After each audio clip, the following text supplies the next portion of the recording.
ಎಲ್ಲರಿಗೂ ನಮಸ್ಕಾರ. Welcome back my channel. ನಾನು ಇವತ್ತು ನಾಟಿ ಸ್ಟೈಲಲ್ಲಿ ಬಾಯ್ಲರ್ ಕೋಳಿ ಚಿಕನ್ ಸಾಂಬಾರನ್ನ ಹೇಗೆ ಮಾಡೋದು, ಹಾಗೆ ಹಳ್ಳಿಗಳಲ್ಲಿ ಯಾವ ರೀತಿ ಮಾಡ್ತಾರೆ ಅದೇ ರೀತಿ ಇವತ್ತು ನಾನು ಮಾಡಿ ತೋರಿಸ್ತಾ ಇದ್ದೀನಿ. ಟೇಸ್ಟ್ ಮಾತ್ರ ನಾಟಿ ಸ್ಟೈಲಲ್ಲೇ ಇರುತ್ತೆ, ತುಂಬ ಚೆನ್ನಾಗಿರುತ್ತೆ. ಸಾಂಬಾರನ್ನ ಮಾಡೋದಕ್ಕೆ ಬೇಕಾಗಿರುವಂಥದ್ದು, ನಾನಿಲ್ಲಿ 1 kgಯಷ್ಟು ಚಿಕನ್ ತೊಗೊಂಡಿದ್ದೀನಿ. ಒಂದು 2-3 ಸಲ ಚೆನ್ನಾಗಿ ತೊಳ್ಕೊಂಡು ಡ್ರೈ ಮಾಡಿ ಇಟ್ಕೊಂಡಿದ್ದೀನಿ, ಸ್ವಲ್ಪ ಕೂಡ ನೀರಿಲ್ಲದ ಹಾಗೆ. ಬೇಕಾಗಿರುವಂಥ ಮಸಾಲೆ ನೋಡೋಣ. ತೆಂಗಿನಕಾಯಿ, ಈರುಳ್ಳಿ, ಬೆಳ್ಳುಳ್ಳಿ, ಶುಂಠಿ, ಕೊತ್ತಂಬರಿ ಸೊಪ್ಪು, ಪುದೀನ ಸೊಪ್ಪು, ಟೊಮೊಟೊ ತೊಗೊಂಡಿದ್ದೀನಿ. ಹಾಗೆ ಸ್ಪೈಸಿ ಮಸಾಲ ಬಂದು ಖಾರದ ಪುಡಿ, ಧನಿಯಾ ಪುಡಿ, ಚಕ್ಕೆ ಲವಂಗ, ಗಸಗಸೆ, ಕಡಲೆ, ಮೆಣಸು ತೊಗೊಂಡಿದ್ದೀನಿ. ಹಾಗೆ ಇಲ್ಲಿ ಮಸಾಲೆಗೆ ಬೇಕಾಗಿರುವಂಥ ಈರುಳ್ಳಿ ಮತ್ತು ಶುಂಠಿ, 1 ಹಿಡಿಯಷ್ಟು ಬೆಳ್ಳುಳ್ಳಿ, ಇಷ್ಟನ್ನು ಹಾಕ್ಕೊಂಡು ನಾನು ಫ್ರೈ ಮಾಡ್ಕೊತಾ ಇದ್ದೀನಿ. ಲೈಟಾಗಿ ಹಸಿ ಸ್ಮೆಲ್ಲೆಲ್ಲ ಹೋಗೋ ತನಕ ಫ್ರೈ ಮಾಡ್ಕೋಬೇಕು. ಹಾಗೆ ಈ ರೀತಿ ಫ್ರೈ ಮಾಡಿಕೊಂಡು ಚಿಕನ್ ಸಾಂಬಾರನ್ನ ಮಾಡೋದ್ರಿಂದ ಸಾಂಬಾರು ತುಂಬ ಟೇಸ್ಟಿ ಇರುತ್ತೆ. ಹಾಗೆ ಹಳ್ಳಿಗಳಲ್ಲೂ ನಾಟಿ ಸ್ಟೈಲಲ್ಲಿ ಇದೇ ರೀತಿಯೇ ಮಾಡೋದು. ನಾನಿಲ್ಲಿ ಫ್ರೈ ಮಾಡ್ಕೊಂಡಿದ್ದಾಗಿದೆ. ಸ್ವಲ್ಪ ತಣ್ಣಗಾಕಿ ಬಿಟ್ಟು ಇಲ್ಲಿ ಮಿಕ್ಸರ್ ಜಾರಿಗೆ ತೆಂಗಿನಕಾಯಿ ಹಾಕ್ಕೊತಾ ಇದ್ದೀನಿ ರುಬ್ಬೋದಕ್ಕೆ. ಹಾಗೆ ಫ್ರೈ ಮಾಡ್ಕೊಂಡಿರೋ ಈರುಳ್ಳಿನ ಹಾಕ್ಕೊತಾ ಇದ್ದೀನಿ.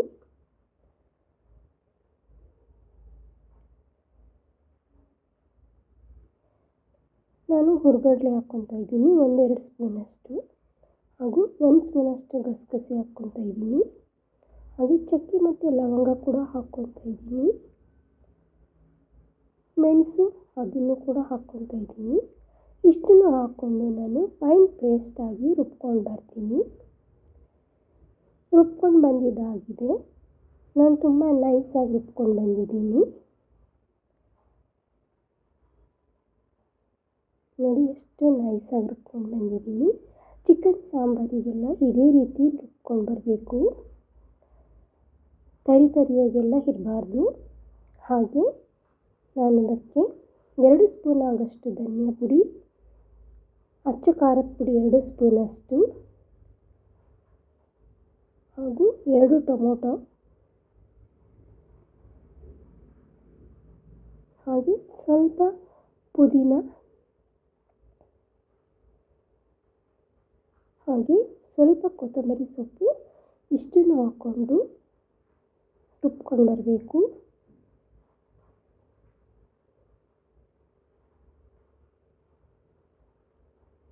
ನಾನಿಲ್ಲಿ ರುಬ್ಕೊಂಡು ಬಂದಿದ್ದೀನಿ.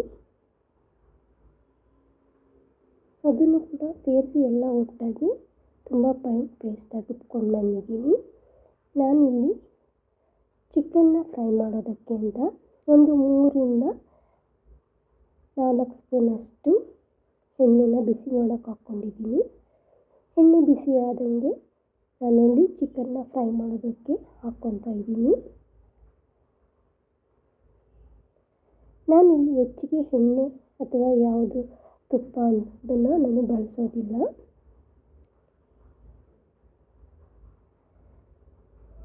ಚೆನ್ನಾಗಿ ಚಿಕನ್ನ ಫ್ರೈ ಮಾಡ್ಕೋಬೇಕು. ಹಾಗೆ ಒಂದು ಅರ್ಧ ಸ್ಪೂನಷ್ಟು ಟರ್ಮರಿಕ್ ಪೌಡರ್ ಹಾಕ್ಕೊತಾ ಇದ್ದೀನಿ.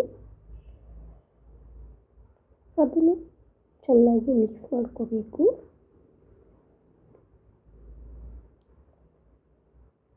ನಾವು ಚಿಕನ್ನ ಎಷ್ಟು ಚೆನ್ನಾಗಿ ಫ್ರೈ ಮಾಡ್ಕೋತೀವೋ ಅಷ್ಟು ಚೆನ್ನಾಗಿ ಸಾಂಬಾರು ಆಗುತ್ತೆ. ಅದಕ್ಕೆ ನಾನು 1 ಸ್ಪೂನಷ್ಟು ಉಪ್ಪು ಹಾಕ್ಕೊತಾ ಇದ್ದೀನಿ. ತಿರುಗಿಸ್ಕೋಬೇಕು. ನೋಡಿ, ನಾನು ಯಾವುದಕ್ಕೂ ಸ್ವಲ್ಪ ಕೂಡ ನೀರು ಹಾಕಿಲ್ಲ, ಆದರೂ ಕೂಡ ನೀರು ಬಿಟ್ಕೊಂಡಿದೆ. ಇವಾಗ ಉಪ್ಪು ಹಾಕಿದ್ಮೇಲೆ ಇನ್ನೂ ನೀರು ಬಿಟ್ಕೊಳ್ಳುತ್ತೆ. ಅದೇ ನೀರಲ್ಲಿ ಚಿಕನ್ನ ಚೆನ್ನಾಗಿ ಬೇಯಿಸಬೇಕಾಗುತ್ತೆ.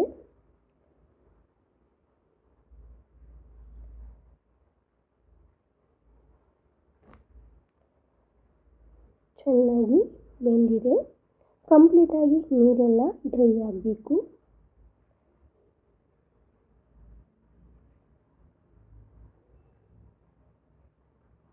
ನೋಡಿ, ಇನ್ನೊಂದು ಸ್ವಲ್ಪ ಅದರೊಳಗಡೆ ನೀರು ಹಾಗೆ ಇದೆ.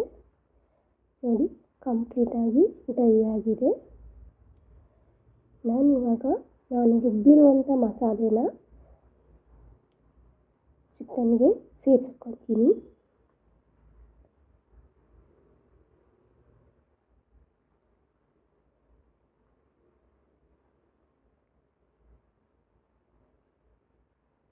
ಹಾಕಿರುವಂಥ ಮಸಾಲೆನ ಸ್ವಲ್ಪ ಮಿಕ್ಸ್ ಮಾಡ್ಕೋಬೇಕು.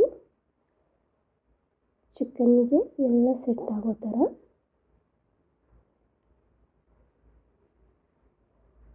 ನಮಗೆ ಇವಾಗ ಎಷ್ಟು ಅಳತೆಗೆ ನೀರು ಬೇಕು ಅಷ್ಟನ್ನು ಸಾಂಬಾರಿಗೆ ಹಾಕೋಬೇಕು.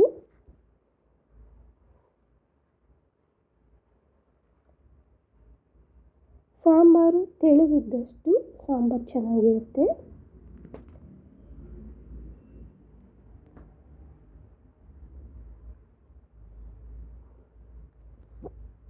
ಚೆನ್ನಾಗಿ ಒಂದ್ಸಲ ಮಿಕ್ಸ್ ಮಾಡ್ಕೊಂಡಿದ್ದಾಗಿದೆ. ಈಗ ರುಚಿಗೆ ತಕ್ಕಷ್ಟು ಉಪ್ಪನ್ನು ಹಾಕ್ಕೊತಾ ಇದ್ದೀನಿ. ನಾನು ಹಾಕ್ಕೊಂಡು ಸ್ವಲ್ಪ ತಿರುಗಿಸ್ಕೊಳ್ಳೋಣ. ಉಪ್ಪು ಖಾರ ಎಲ್ಲ ಚೆನ್ನಾಗಿ ಹಿಡಿಯೋ ಥರ ಚೆನ್ನಾಗಿ ತಿರುಗಿಸ್ಕೋಬೇಕು.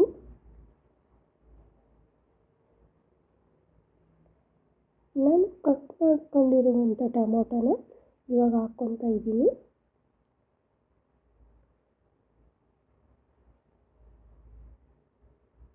ಒಂದು ಕುದಿ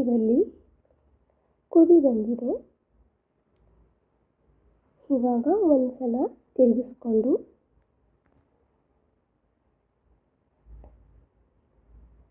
ನಾನು ಕುಕ್ಕರ್ ಕ್ಯಾಪ್ನ ಇವಾಗ ಹಾಕ್ತಾಯಿದ್ದೀನಿ. ಆಲ್ರೆಡಿ ಚಿಕನ್ ಎಲ್ಲ ಬೆಂದಿದೆ. ಒಂದೇ ಒಂದು ವಿಸಲ್ ಕೂಗಿಸ್ಕೊಂಡ್ರೆ ಸಾಕು.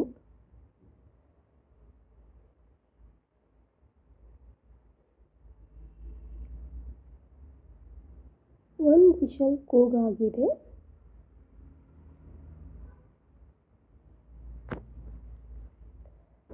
ನಾನು ಕುಕ್ಕರ್ ಕ್ಯಾಪ್ನ ಇವಾಗ ಓಪನ್ ಮಾಡ್ತಾ ಇದ್ದೀನಿ.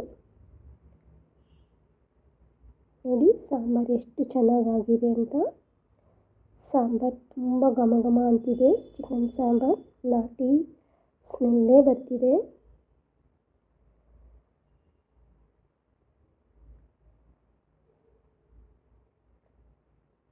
ಹಾಗೆ ನಾನು ಅದನ್ನು ಕೆಳಗಡೆ ಇಳಿಸ್ಕೊಂಡು ಕೊತ್ತಂಬರಿ ಸೊಪ್ಪನ್ನು ಸ್ವಲ್ಪ ಮಿಕ್ಸ್ ಮಾಡ್ಕೊತಾ ಇದ್ದೀನಿ.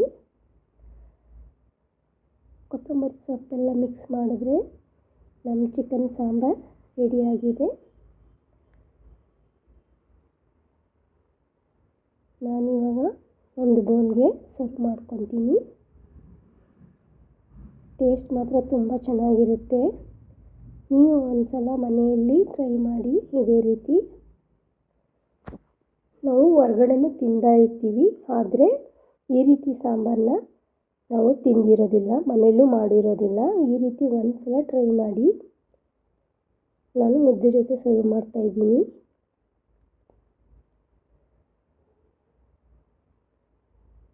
ಹಾಗೆ ನನ್ನ ಚಾನಲ್ನ ಯಾರ್ಯಾರು ನೋಡ್ತಾ ಇದ್ದೀರಾ ಪ್ಲೀಸ್ ಸಬ್ಸ್ಕ್ರೈಬ್ ಮಾಡ್ಕೊಳ್ಳಿ.